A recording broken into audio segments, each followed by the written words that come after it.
What we're looking at here is a Russian motorbike assault squad attacking Ukrainian lines in Siversk.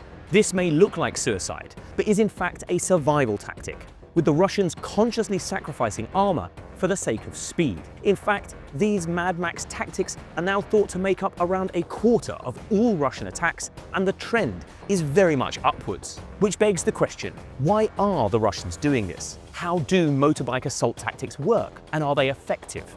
We're going to examine the tapes, break down how these units operate, and speak to an expert to find out.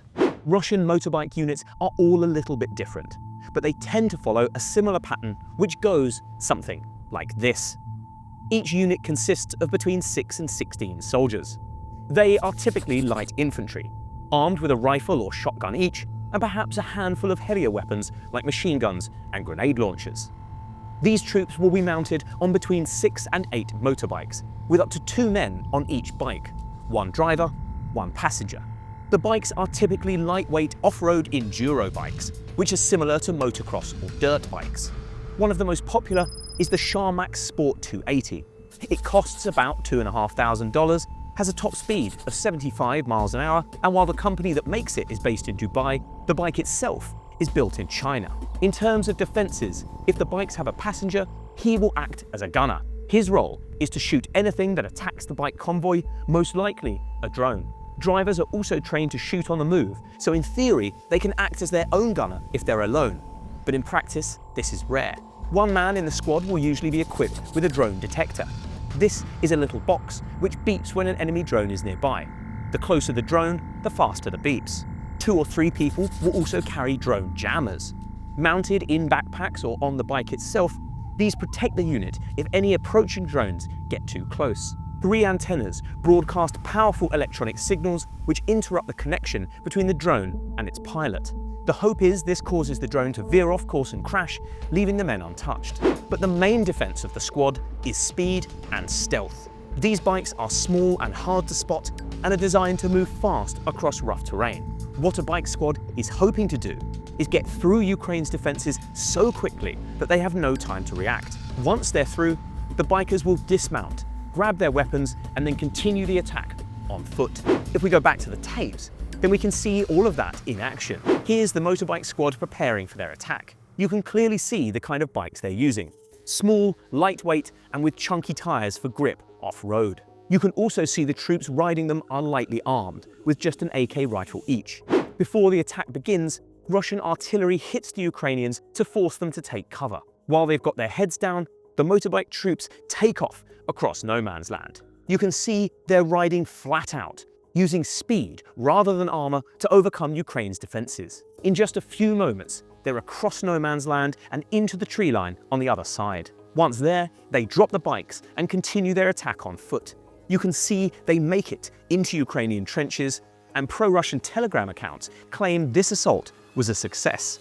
That explains how a motorbike assault is carried out. Next, let's take a look at why the Russians are doing this. A typical Russian attack looks something like this. Let's say there's a Ukrainian defensive position here that they want to take. They'll start by hammering it with artillery and drones, so the Ukrainians have to take cover. Then, while the defenders are pinned down, they'll set off in an armoured column. This typically consists of a tank or 2, leading several armoured vehicles with troops loaded inside them. In order to get to the Ukrainians, the armoured column must make its way across no man's land, a roughly 12.5-mile stretch of territory which is fraught with dangers. There will be mines, tank traps, and Ukrainian artillery will be pre-sighted on kill zones in this dead zone, poised to open fire as soon as any vehicle wanders into it. But the real threat these days is that the column will be spotted by a surveillance drone and a swarm of FPVs will be sent to blow it to bits. These drones are extremely hard to overcome. One solution the Russians have come up with is bolting extra armour to their vehicles, so-called turtle tanks, which we've covered in this video. This is a trade-off. It makes the vehicles slower and easier to spot for the Ukrainians, but harder to destroy when they are spotted. Motorbikes represent the opposite school of thought. Rather than being hard to destroy, they're trying to be hard to spot in the first place. Even if they are spotted, the hope is that speed will mean they get across no man's land before they can be targeted. Launching a drone swarm takes time. The Russians are hoping that by the time they're in the air, they will have already reached Ukrainian lines. And once they're in among Ukrainian defences, taking them out using drones and artillery becomes much harder. Defences are usually dug into tree lines, which give overhead protection, and the defences themselves, such as trenches, will provide cover once the Russians are inside. Perhaps the biggest risk is that the Ukrainians will hit their own men by mistake unless they're very careful with their aim, all of which gives the attackers a greater chance of survival. If we compare two tapes, then we can see what that looks like in real life. This is a typical Russian assault taking place near Vielka Novosilka late last year. You can see a tank out front which has been fitted with extra armour panels, and behind it at least 3 armoured vehicles which have also got some drone protection. They're easily spotted by a surveillance drone before the FPVs go hunting. One vehicle is hit by an FPV just here. The drone is way too accurate for the extra armour to make much of a difference. A second FPV then hits the vehicle just behind it. Both of these vehicles, disabled and abandoned by their troops, are then hit again. The tank is then struck a couple of times, and if you look carefully, you can see it on fire just here. FPV drones then hunt down and destroy the third armoured vehicle as well. The attack ends in a complete failure. Now compare that to the earlier footage of the motorbike assault squad we witnessed. You can immediately see how much harder it is to spot the bikes, and how much faster they're moving, crossing no man's land with relative ease. By the time the Ukrainians have seen them, they're already on the other side. Here, they ditch the bikes and immediately move into the trees and then the trenches. This provides them with extra protection and makes them much harder to take out. This tactic is far from flawless, however. If the bikes aren't quick enough and the Ukrainians can get their drones airborne in time, then what follows is a massacre. Pro-Russian Telegram channels have written guides for riders and warn that squads have just 5 to 10 minutes to complete their mission, or else drones will come hunting. If that happens, the advice is to ride full tilt, making sharp turns and aim for the cover of woods, buildings or ravines in order to shake the drone off. But in reality, there is almost no way for a bike to outrun a drone. They fly faster, can make tighter turns and have a bird's eye view of the battlefield. The brutal reality for bike troops is that if a drone finds you, you're probably dead. For most other militaries, that would make bike attack tactics a non-starter. And yet, the Russians are using bikes more and more. Why? Well, they play to some unique Russian attributes whilst also solving a very serious problem. The first is that the Russians don't care all that much about casualties.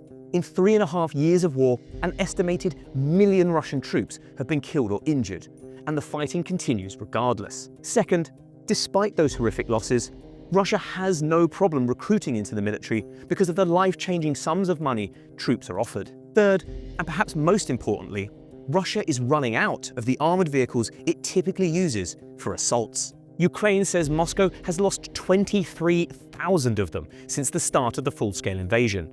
That's about 6,500 per year. But its factories are only able to make or refurbish a little over 2,000 per year, at least according to British experts. And that shortfall is now starting to show. So, what does a military with plenty of soldiers, which doesn't care all that much about casualties, and with a shortage of armoured vehicles do? It sends soldiers into battle on motorbikes, of course. And not just motorbikes either. Russian soldiers have been seen on all sorts of civilian vehicles. Chinese-made Desert Cross buggies, mockingly called golf carts by the Ukrainians, quad bikes, even electric scooters have all been seen on the battlefield. Most of these attacks amount to little more than suicide missions. For example, an attack back in April ended with 100 bike riders being killed.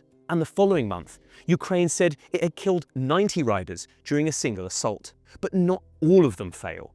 And the ones which do succeed are starting to cause problems for the Ukrainians. Pokrovsk, a city to the west of Avdiivka, has been on the Donbass front line for the best part of a year now. So far, it has held strong. But in recent months, the Russians have captured some key fortifications that put supply roads into Pokrovsk under threat. And motorbike attacks have been given credit for those gains. It looks like the bikers were used as scouts, riding at the defences and probing for weak spots.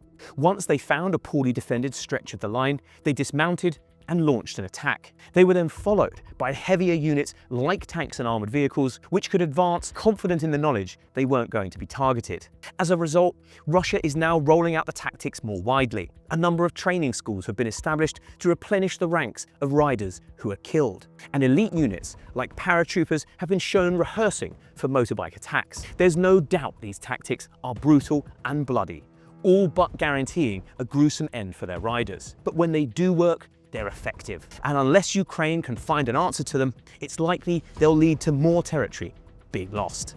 We went to an expert to find out more. First, I wanted to know why Russia has started using motorbikes. Currently, both Ukrainian and Russian forces are largely in positional warfare. So it's not a stalemate, but it's also conditions in which there's a lot of strikes going on, but not a lot of movement on the battlefield. The introduction of motorcycles came from the Russian side sometime in late fall 2024, when Russian forces were trying to restore some sort of offensive operations in the Pokrovsk direction. It is now part of the Russian efforts to infiltrate Ukrainian positions.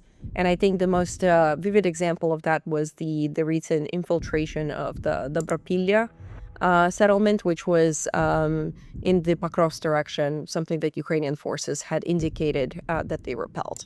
Armored vehicles no longer provided the necessary movement, protected movement for Russian forces, meaning that they were essentially very easy to strike for Ukrainian forces with their drones. And Russian forces devised a new way of trying to bypass the so-called kill zone, which is drive fast through on a motorcycle. What exactly is the kill zone? The kill zone is an area in which if an armored vehicle or personnel enters, then they have a high likelihood of being struck by a drone. In the beginning of maybe last year of 2024, the kill zone was around 50 meters to 2 kilometers and had since increased to around 10 kilometers, largely because of the innovations in drones. So drones fly at deeper ranges now. They also are a lot less susceptible to electronic warfare, which makes it more dangerous for either side to use big targets like armored vehicles to drive through, because, you know, it's 10 kilometers that you're exposed to a particular drone attack. What are the motorbikes' role in this assault tactic? Their main objective is to infiltrate. Their objective is to drive as fast as and as far as they can to reach a position in which they can hide, and then hope that supplies and additional reinforcements will come. This is why we're seeing a lot of advances lately on maps essentially emerge, where it's just a singular drive, just because we see a motorcycle or even assault infantry elements try to reach a certain point, and then after which they hope that the Russian command will reinforce them.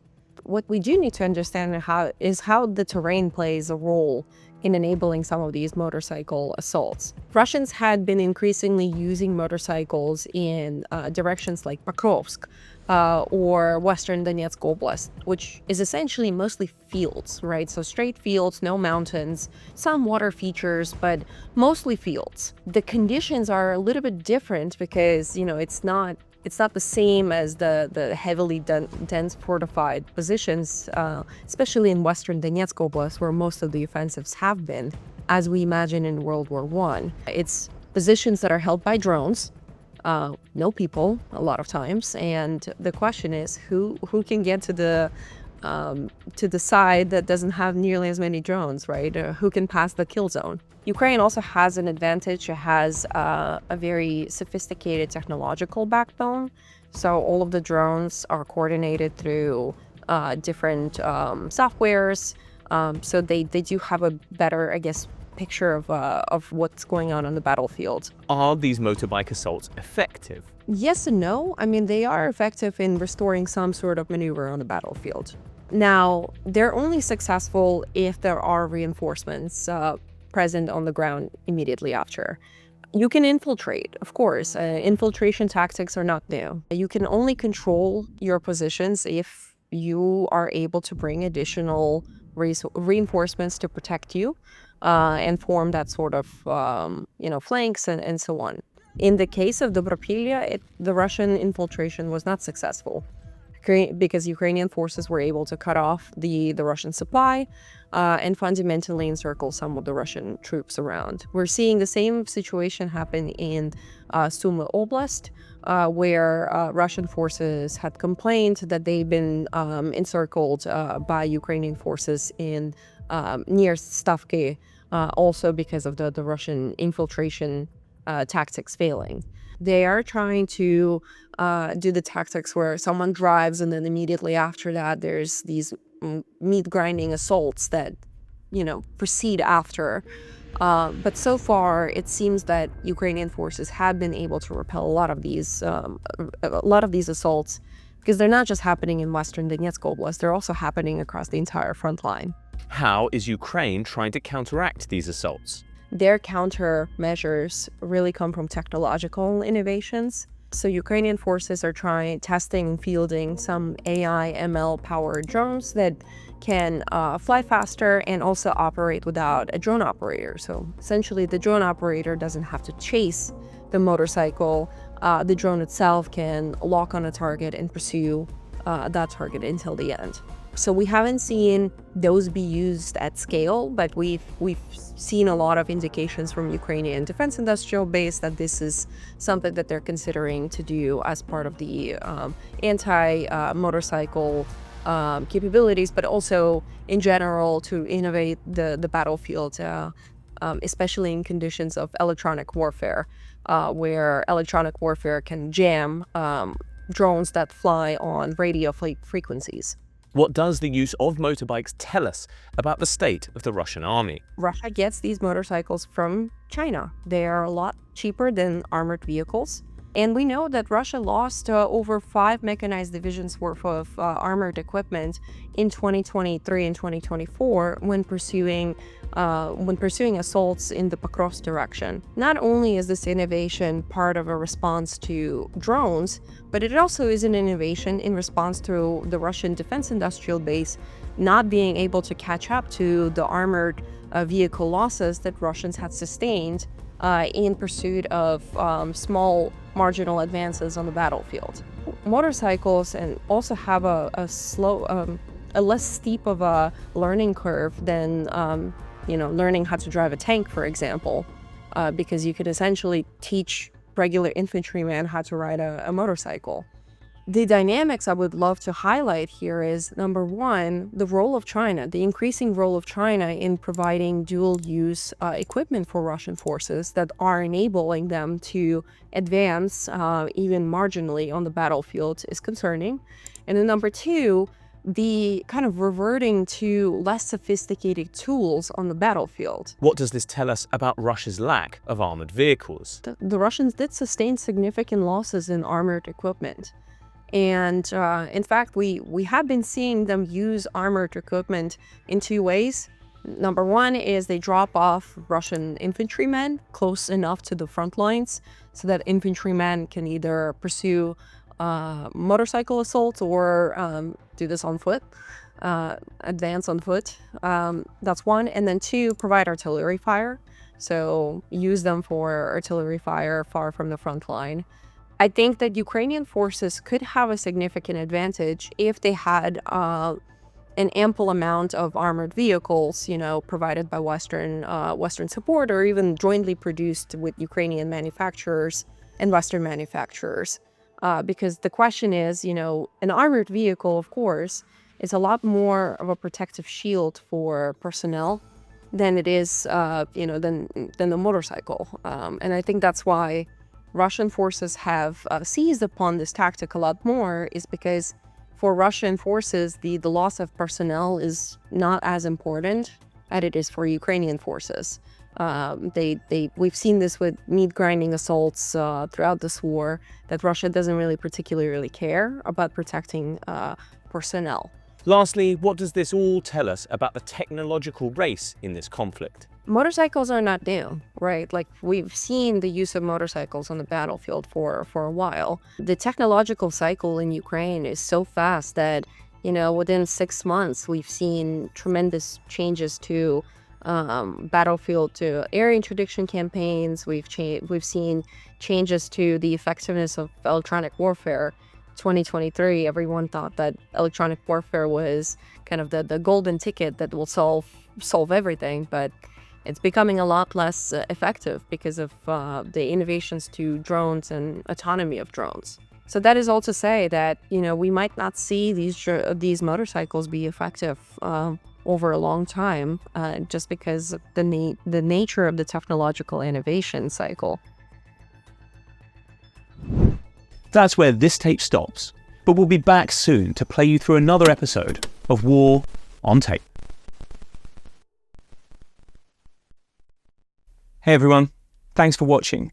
If you want more videos like this in your feed, don't forget to hit the like and subscribe to our YouTube channel.